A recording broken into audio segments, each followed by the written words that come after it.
السلام عليكم ورحمة الله وبركاته. أهلا بكم في قناتي وأعرفكم بنفسي. معاكم صديقتكم نانا، والنهاردة قصتنا عن سيدنا إبراهيم عليه السلام والطيور الأربعة وماذا سأل الله سبحانه وتعالى. ونبتديها بكان يا مكان يا سعد يا إكرام وما يحلى الكلام إلا بذكر النبي عليه الصلاة والسلام. سيدنا إبراهيم عليه السلام أبو الأنبياء، وإذا كان آدم عليه السلام أبو البشر والذي علمه الله فعلمه الأسماء كلها، فإن إبراهيم أبو الأنبياء والذي تعلم العلم من الله فأراه الله ملكوت السماوات والأرض. سيدنا إبراهيم عليه السلام وصفه الله في القرآن الكريم بأنه أمة، وهذا من تمام الكمال والوصف العظيم الذي وصفه الله به، فهو الأب للأنبياء، وذلك تقديرا لمكانته العظمى. فنجد أنه وصفه الله أيضا بأن إبراهيم حليم أواه منيب ذو خلق حسن ومتضرع إلى الله في كل الأوقات، فمقبل على الله ومحبته ومعرفته ومعرض عمن سواه. في سورة البقرة في آية 260 سأل إبراهيم عليه السلام أن يريه الله كيف يحيي الموتى، فقال ربي أرني كيف تحيي الموتى. واختار إحياء الموتى لأنها كانت المناظرة بينه وبين النمرود، حينما قال إن ربي يحيي ويميت، وقال النمرود أنا أحيي وأميت. فحينما سأل الله قال له أولم تؤمن؟ قال بلى ولكن ليطمئن قلبي. وهنا قضية أن العلم بالعقل لكن سبب مباشر لاطمئنان القلب، فيموت الإنسان بموت القلب وليس بالعقل، فالجسم مرتبط بالقلب ارتباطا وثيقا وليس بالعقل، فبموت القلب تتوقف كل الأجهزة والأنشطة التي يقوم بها الجسم، فيتوقف العقل وليس العكس. وأحيانا كثيرة يمرض العقل ولا يمرض القلب، أو يمرض القلب ولا يمرض العقل.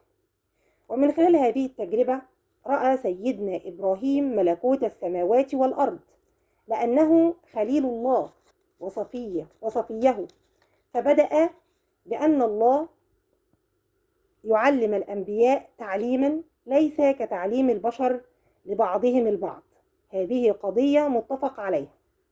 فقال له الله خذ 4 من الطير، فالحكمة في بداية اختيار الطيور حيث الرقم 4 تظهر، فلا هو بالكثرة العددية أو قلتها، فتكون تجربة واضحة للعقل ومرئية الاستدلال. فالمنطق هنا كان منطق باستدلال عقليا وحركيا وبصريا وحسيا في أخذ الطيور، حيث الاستدلال العقلي والحركي، ثم بصريا فهي حية أمامه، ثم يقوم هو بذبحها، فهذا حسيا حيث هو الذي قام بعملية الذبح. وهنا تتحول من حية إلى مذبوحة أو ميتة، فمن حالة إلى أخرى، ثم الإحياء مرة أخرى حيث يرى عين اليقين. وتأتي الحكمة الثانية في اختيار الطيور كمنطق للعلم بدل الحيوان، فالطيور أقل حجما أقل وزنا سهلة الحمل، أجزاءها مختلفة تماما عن بعضها البعض، حيث الهيئة والرأس والشكل والحجم حتى الريش، فيقال أنها كانت طاووسا وديكا وحمامة. ويقال أن هناك كان طائر معهم يسمى الغرنوق، وهو طائر أبيض اللون طويل الساق حسن المنظر ذو قزعة ذهبية اللون. ورأي ثاني يقول أن الطيور كانت حمامة وديكا وطاووسا وغرابا. ورأي ثالث يقول أنها كانت وزا وديكا وفرخ النعام وطاووسا. ثم بعد الذبح، بعد أن أمره الله أن يذبحها، حيث التقطيع وخلط أجزائهن ونتف ريشهن وتمزيقهن، ثم يدعوهن، فدعاهن كما أمره الله. فماذا حدث؟ فأتيناه سعيا، فنظر إلى الريش فيطير إلى الريش، والدم إلى الدم، واللحم إلى اللحم، والأجزاء من كل طائر تتصل ببعضها البعض، حتى قام كل طائر يمشيه على حده سعيا ليكون أبلغ له في الرؤية، وله ما طلب سبحان الله.